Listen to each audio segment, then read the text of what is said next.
فاغفر لنا وارحمنا وأنت خير الغافرين. أنت ولينا فاغفر لنا وارحمنا وأنت خير الغافرين. أنت ولينا فاغفر لنا وارحمنا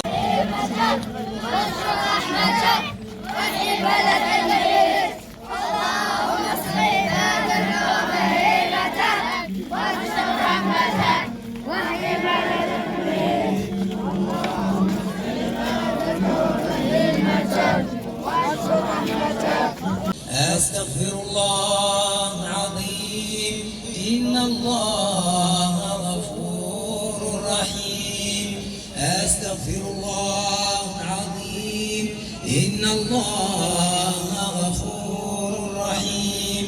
أستغفر الله العظيم إن الله أستغفر الله أستغفر الله أستغفر الله.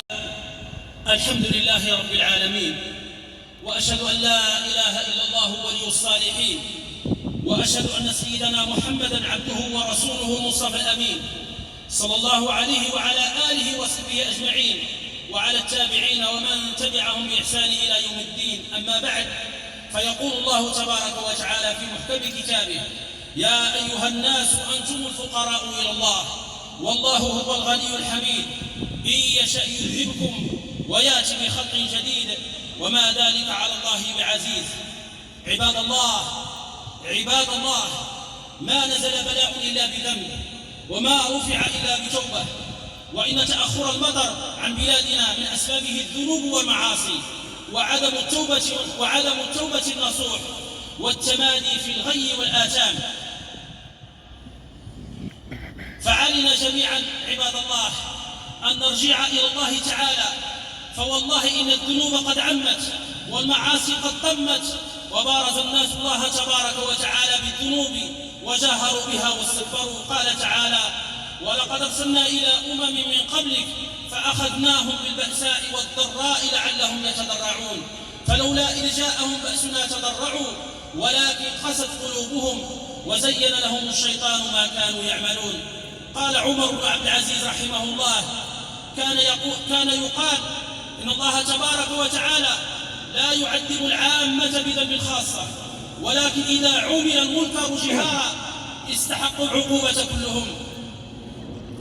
قال تعالى: ولو أن أهل القرى آمنوا واتقوا لفتحنا عليهم بركات من السماء والأرض ولكن كذبوا فأخذناهم بما كانوا يكسبون. أفأمن أهل القرى أن يأتيهم بأسنا بياتا وهم نائمون، أو من أهل القرى أن يأتيهم بأسنا ضحى وهم يلعبون. أفأمنوا مكر الله فلا يأمن مكر الله إلا القوم الخاسرون. وقال عكرمة رحمه الله: دواب الأرض وهوامها حتى الخنافس والعقارب يقولون منعنا القدر بذنوب بني آدم.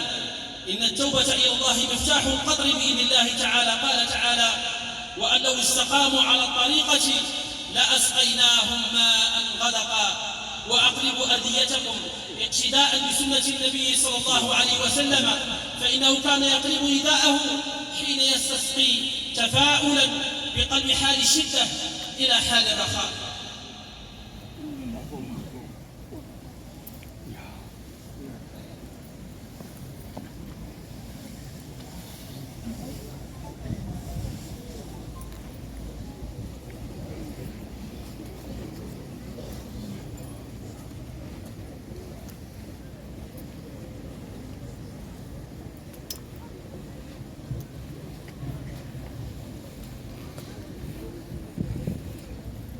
واجعل ما أنزلت لنا قوة وبلاغا إلى حين. اللهم اسقنا غيثا هنيئا مريعا غدقا مجللا عاما طبقا سحا دائما. اللهم اسقنا الغيث ولا تجعلنا من القانطين.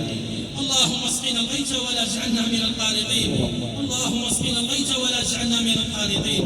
اللهم إن بالبلاد والبهائم والخلق من اللأواء والجهد والفسق ما لا يشكى إلا إليك. اللهم أنبت لنا الزرع، اللهم أنبت لنا الزرع وأدر لنا الضرع، واسقنا من بركات السماء وأنبتنا من بركات الأرض. اللهم ارفع عنا الجهد والجوع واكشف عنا من البلاء ما لا يكشفه غيرك. اللهم إنا نستغفرك إنك كنت غفارا فأرسل السماء علينا مدرارا. ربنا ظلمنا أنفسنا وإن لم تغفر لنا وترحمنا لنكونن من الخاسرين. لا إله إلا أنت سبحانك إنا كنا من الظالمين. اللهم اسقنا سقيا رحمة، اللهم اسقنا سقيا رحمة لا سقيا عذاب ولا بلاء ولا هدم ولا غرق. اللهم اسق عبادك وبلادك وبهائمك وانشر رحمتك واحيي بلدك الميت. اللهم إنا خلق من خلقك فلا تمنع علينا بذنوبنا فضلك اللهم يا رب العالمين. اللهم ارحم الأطفال والرضع والبهائم الرتع والشيوخ الركع وارحم الخلائق أجمعين. اللهم أرسل لنا سحابا ثقالا وأنزل لنا مطرا مدرارا وأخرج لنا حبا ونباتا وجنات ألفافا. اللهم ارفع عنا الغلاء، اللهم ارفع عنا الغلاء والبلاء والوباء والزلازل والمحن وسوء الفتن ما ظهر منها وما بطن برحمتك يا أرحم الراحمين يا رب العالمين. اللهم صل على سيدنا محمد وعلى آل سيدنا محمد كما صليت على سيدنا إبراهيم وعلى آل سيدنا إبراهيم، وبارك على سيدنا محمد وعلى آل سيدنا محمد كما باركت على سيدنا إبراهيم وعلى آل سيدنا إبراهيم في العالمين إنك حميد مجيد. وارض اللهم عن الخلفاء الراشدين وسائر الصحابة أجمعين ومن تبعهم بإحسان إلى يوم الدين. وصل الله مولانا أمير المؤمنين وحامي حمى الملة والدين صاحب الجلالة الملك محمد السادس. اللهم حوصه بعينك التي لا تنام واجعل التوفيق والسداد حليفه في كل مقام، واحفظه في ولي عهده وسائر أفراد أسرته وشعبه، واجعل بلدنا هذا البلد الأمن والرخاء. اللهم اجعل بلدنا هذا بلد الأمن والرخاء وأدم علينا السعادة والهناء، وارحم اللهم الأموات وأصلح الأحياء. ربنا آتنا في الدنيا حسنة وفي الآخرة حسنة وقنا عذاب النار. سبحان ربك رب العزة عما يصفون وسلام على المرسلين والحمد لله رب العالمين. سبحانه البر الرحيم الجواد الكريم مجيب من دعاه ومن سأله أعطاه، أمن يجيب المضطر إذا دعاه. وأشهد أن لا إله إلا الله وحده لا شريك له الحميد المجيد مسبغ النعم ومزيل النقم، وما ربك بظلام للعبيد. وهو الذي ينزل الغيث من بعد ما قنطوا وينشر رحمته، وهو الولي الحميد. وأشهد أن سيدنا محمدًا عبد الله ورسوله وصفيه من خلقه وخليله، صلى الله عليه وعلى آله وأصحابه ومن تبعهم بإحسان إلى يوم الدين. أما بعد، فاتقوا الله وأطيعوه، فإنكم خرجتم في هذا الصباح المبارك تأسيا بالنبي صلى الله عليه وسلم حين حبس القطر وأجدبت الأرض لتستغيثوا ربكم، وقد قال سبحانه: ادعوني أستجب لكم. وإن في مادة الماء عموما لحكمة بالغة، فقد جعلها الله تعالى إكسير الحياة.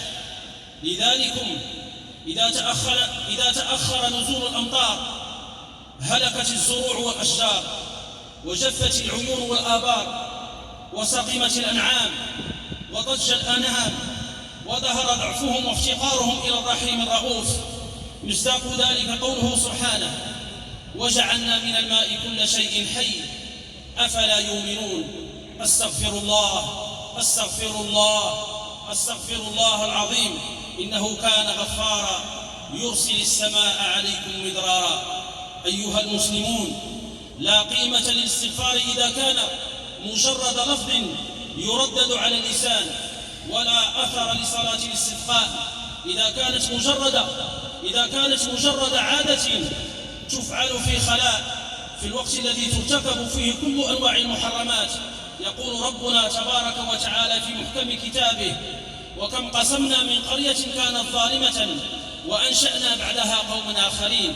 وقوله سبحانه: ذلك بأن الله لم يكن مغيرا نعمة أنعمها على قوم حتى يغيروا ما بأنفسهم وأن الله سميع عليم. وهل في الدنيا والآخرة شرور وداء إلا بسبب الذنوب والمعاصي؟ بل حتى البهائم تئن من ويلات المعاصي ويدركها شؤمها.